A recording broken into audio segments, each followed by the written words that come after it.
For me, landscape painting is a very sensuous experience, and it's about people, it's about places, it's about history, it's about all the things that I've been involved in throughout my life, really. But always the landscape is the motivation, but through it I've met and have friendships with great people, and the travels have illuminated my life. All my work really is underpinned by drawing. Ever since I was a kid, I've drawn. And so drawing to me is so fundamental to looking, to thinking, and something they never taught me at art school is why do you draw? I draw to think ahead to the painting. This is perhaps my most important drawing, really. It was done of my mother when I was 17 or thereabouts. My mother was the lady without whose help I could not have been a painter. She worked long, long hours to bring in some money for the family. And we had a big family, not well off at all. And to keep the kids quiet, she used to do various things. And for painting, she made brushes from her own hair. And that sounds highly sentimental, but it is a fact that the first brushes that I ever had were a piece of stick tied up with cotton with my mother's hair on it. And that's the way I started. When I was a student in the 1960s, I used to put more and more paint on with a brush onto paintings. And it gradually occurred to me that the way forward for me was to use painting knives. The great art critic John Berger used to live in my village, and there was a prospect of him coming to my studio at some point to see my work. And he never seemed to appear until one Sunday morning I was down in the garden, very, very late, getting up, in my pajamas I was, emptying the ashes, and I heard a noise, and over the horizon came the great man himself, John Berger with John Moore. And I hastened into the house, quick Pat, let's get some coffee on, let's get some clothes on. And John Berger came in, and he was not the formidable person that many people thought. He was so helpful to me, went through all my work as a student and so on. And on the easel was this painting and the other one half finished.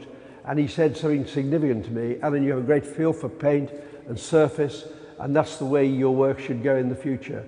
And that, if one person that I revered came on one day in my life, that was the day. After a while, I moved to Devon, to East Devon. It was such a romantic time, really, with having a young child and being in the valley there, the fields full of plants of barley and wheat, and everywhere. It was just a wonderful time to be in the fields working.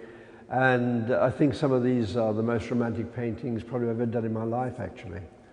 What I discovered living down in Devon was that it was a bit lush and luxuriant for me at times, and I moved to the north coast of Devon, which is a place called Hartland. That coastline is so dramatic. You get the sea charging in, trying to erode away the headland, and for a painter, the drama there is absolutely fantastic. And it totally fascinates me. I've been working there since about the late 70s, and I'm still working there now. It is a terrific, dramatic piece of coastline which always appeals. And I think much of my best work is done there. And I think people think of me in that context of being the painter of Hartland, really. When I resigned from teaching, I gave up a secure job so I could paint full time. What it actually did for me was allowed me to travel. Early on I worked in Cyprus, and some of the paintings here were done near the Troodos Mountains, which is a wonderful area in terms of vibrancy of colour, great plants, umbelliferas growing up to great heights. This is the Troodos Mountains in the background, and all these hills are being sculpted to actually grow olive trees on, and then vines lower down. And then all the silt comes down into the valley, and you get this wonderful growth of things, of plants. And the whole thing is a great sort of area for colour, because all these terracottas and warm colours of the hills. And the great thing about the knife is that you can make small textural marks as well as big sweeps of colour. So the whole thing is a collection really of marks, and the physical surface of the painting is a very, very important part of the work. And they are very tactile and very textural. And I don't mind people, once they're dry, touching them, because they are all sorts of different surfaces. Venice is one of those places that every landscape painter goes to at some point to paint, to see what others have done. And when you first go, you are a bit intimidated by seeing the images through their eyes, but gradually you find your own way through it. You get to grips with the place and make your own statements. The painting here is of the famous Santa Maria della Salute church, one of the most painted buildings in the world. This was done early morning, and the one there was pastel, done in the fish market on the spot, from which I've done many big paintings actually. One of my favourite places to work is Provence. It has all those lovely sights and sounds and way of life that really appeals to me. And this painting here is a view through the window where I frequently stayed with my good friend Jacques. And Provence is full of sunlight, full of atmosphere for me. And if you want a sensuous kind of lifestyle, I think Provence is perhaps the place to live, really. This is a large painting that I enjoyed doing, and it represents really my feelings about the west coast of Ireland. I have to say the west coast of Ireland can be pretty drab and dreary on certain days, and you long to be in the local pub, listening to the music and drinking the Murphys. But at other times, when the clouds break and the light comes through, it is pure magic. And as a country, I think it's the most unspoiled part of Europe, actually. And you do get more drama of light and shade there than any place I think I paint. I've been much honoured to be with the Prince of Wales to a number of countries. And the place that I liked particularly was South Island, New Zealand, where you get the albatross colony, and to see these lovely creatures rising up on the thermals and this very stormy sea in the background. And at Teora Head, where they're based, you get these great seas churning in, hitting the rocks and the seaweed and all that churning around.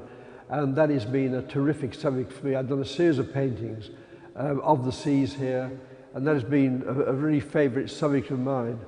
And then over here, one of the places I've travelled with the Prince of Wales is to Fiji, and I produced a number of paintings with these storms going on, little cameo paintings of Fiji. But Fiji is a place that I would love to return to. This painting here of the Dingle Peninsula in early morning light, I did for David Hemphill Adams, who's my great friend, who tried to get over the Atlantic underneath a 3-story balloon in an open wicker basket. Twice he ditched in the sea, but the third time he just about made the Dingle Peninsula. And so the painting I did for him is a strong memory of the fact that he survived the trip and actually arrived at landfall. I think he's the first person ever and the only person to travel across the Atlantic under a balloon in an open wicker basket, which is quite tough. The journeys to Everest that I made were really important to me, and they were fixed up by David Hemphill Adams, and we had the most marvellous clear, crystal clear light, just picking up all the crevices, creating deep shadows, and to see this ever-changing panorama really of light and shade was a breathtaking experience. And I've done quite a large series of paintings of Everest, almost all in evening light, because that was the most dramatic time. And this painting here represents a sort of different mood where you get the wind starting to howl and blowing the snow off the mountain, where climbers simply just get in their tents and wait to it to stop. This painting here is looking at areas of snow which are magic pieces of colour in this evening light, and then some of the strata where the actual texture of the mountain is revealed, and then these big areas of snow which go into shadow. So the drama is apparent.